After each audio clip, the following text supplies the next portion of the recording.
BROCK-KK4CZ here in Louisville, Kentucky, and you was talking about antenna with a 600 ohm feed, and it's about 135, about 140 feet, and SWR. Well, you know, I got a tuner with a.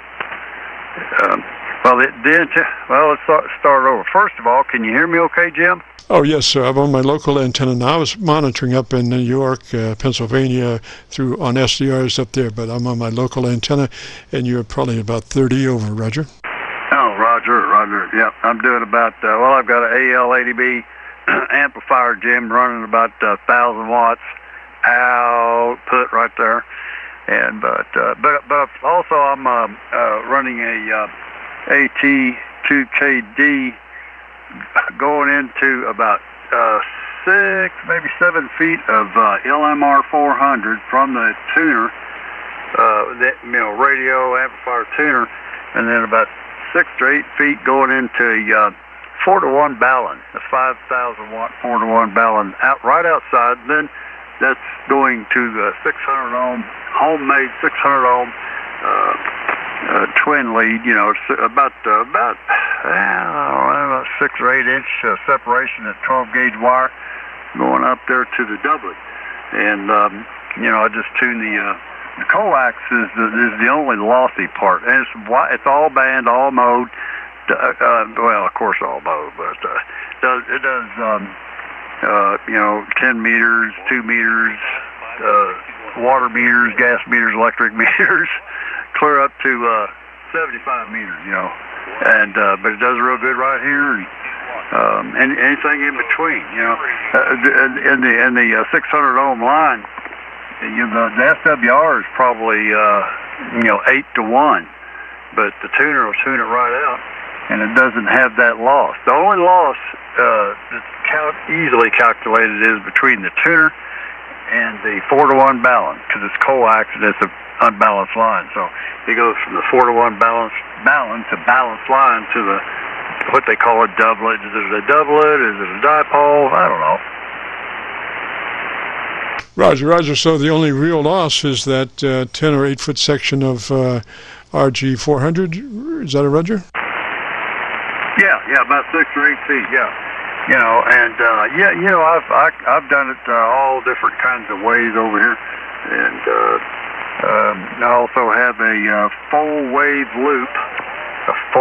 loop on 40 meters, a full wave loop on 75 meters, and then I got this doublet antenna. So a bird can't fly through my yard without breaking a wing. In fact, I told Debbie, I said, Debbie, look. She said, what? I said, a bird made it clear through the yard without breaking a wing. She said, well, that's a miracle. I said, I know. I've got to put up some more wire, so I put up the doublet. Yes, sir. Now, God forbid that bird would try to land in your yard. Yeah, I know it. And that's something. Yeah, I thought that. Well, I just heard you in there. Want to say hey to you, and haven't talked to you in a long time. And you know, every once in a while we get on the repeating mechanism and talk and all that. But just wondering how you doing. How you doing? I'm doing fine, sir. You know, just doing great. And how are all your repeaters doing? You know, Brock has about 500 million repeaters all through the states, Kentucky and Indiana and everywhere. How are all of them doing, Brock? They're doing pretty good. The GMRS got the GMRS repeater up. You know, I don't know. A lot of the guys use that, and I've the push for the GMRS repeaters. There's a method to my madness. Is you know, I pushed to get their ham tickets. So 17 guys from GMRS. There's about 70 people on the GMRS repeater, and 17 of them have got their ham license. 2 of them have their extra. So you know, that's my push. And you know, I don't Jim, I don't push them to get that. I just, you know, kind of nudge them over to the ham radio side, and then they've been using the 2 meter, 70 centimeter, and all that. So that's basically it. I don't think anything's broke. I better knock on some wood, Roger.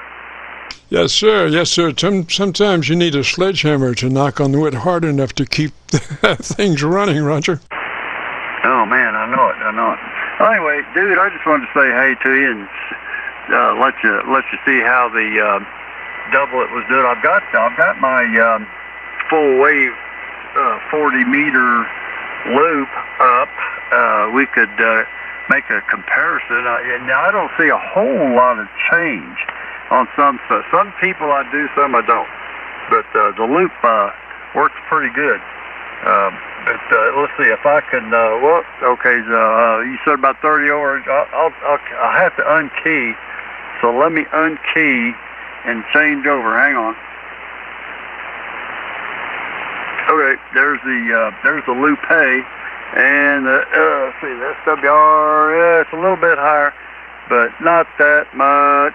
I changed tuners and everything, so it's doing about 1,000 watts. I got about 1.5 to 1, and sometimes I don't see any difference. The only thing I like about the doublet is it's wide banded. The SWR doesn't matter on the 600 ohm line. Just does not matter.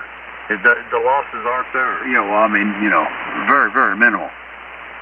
Roger, now you want to switch back to the original antenna. I got your level set for the original antenna. I haven't changed it, so I think the last antenna looked to be about 2 dB hotter than the original antenna that you came in on, and I want to see when you go back to the original antenna if that still is at zero level. Yeah, okay, there's the doublet with the 5-foot LMR 400 and I'm looking at the camera. It's going outside for it. Going outside for something. So yeah, it's all about the same. Everything's just about the same. Go ahead. Yes, sir. I noticed that it was just about the same. There wasn't much difference. That second antenna might be a dB hotter, if that, but very, very similar. And if you wanted to check it out on the audio, I'm talking about audio VU meter tied to the output of my radio. I can't really use my S meter because I've got it such a low RF front end, but you can see it a little bit on the VU output audio of the radio. Roger? Roger that. Hey, let me get out of here for a minute. Debbie's running around in the yard there. I don't know what's going on. Now she's into the garage, and so let me see what's going on here. I'll be back. KK4CZ, Louisville. Roger, Brock, and I'll have this uploaded to YouTube by noon tomorrow. So if you want to go there and call it a search KC9VKV, followed by the word logbook, that'll take you to this recording. It'll be cut number 1 in a series of 2600 Qso-Vlog air check recordings. And like I say, it'll be up there by noon tomorrow. Roger.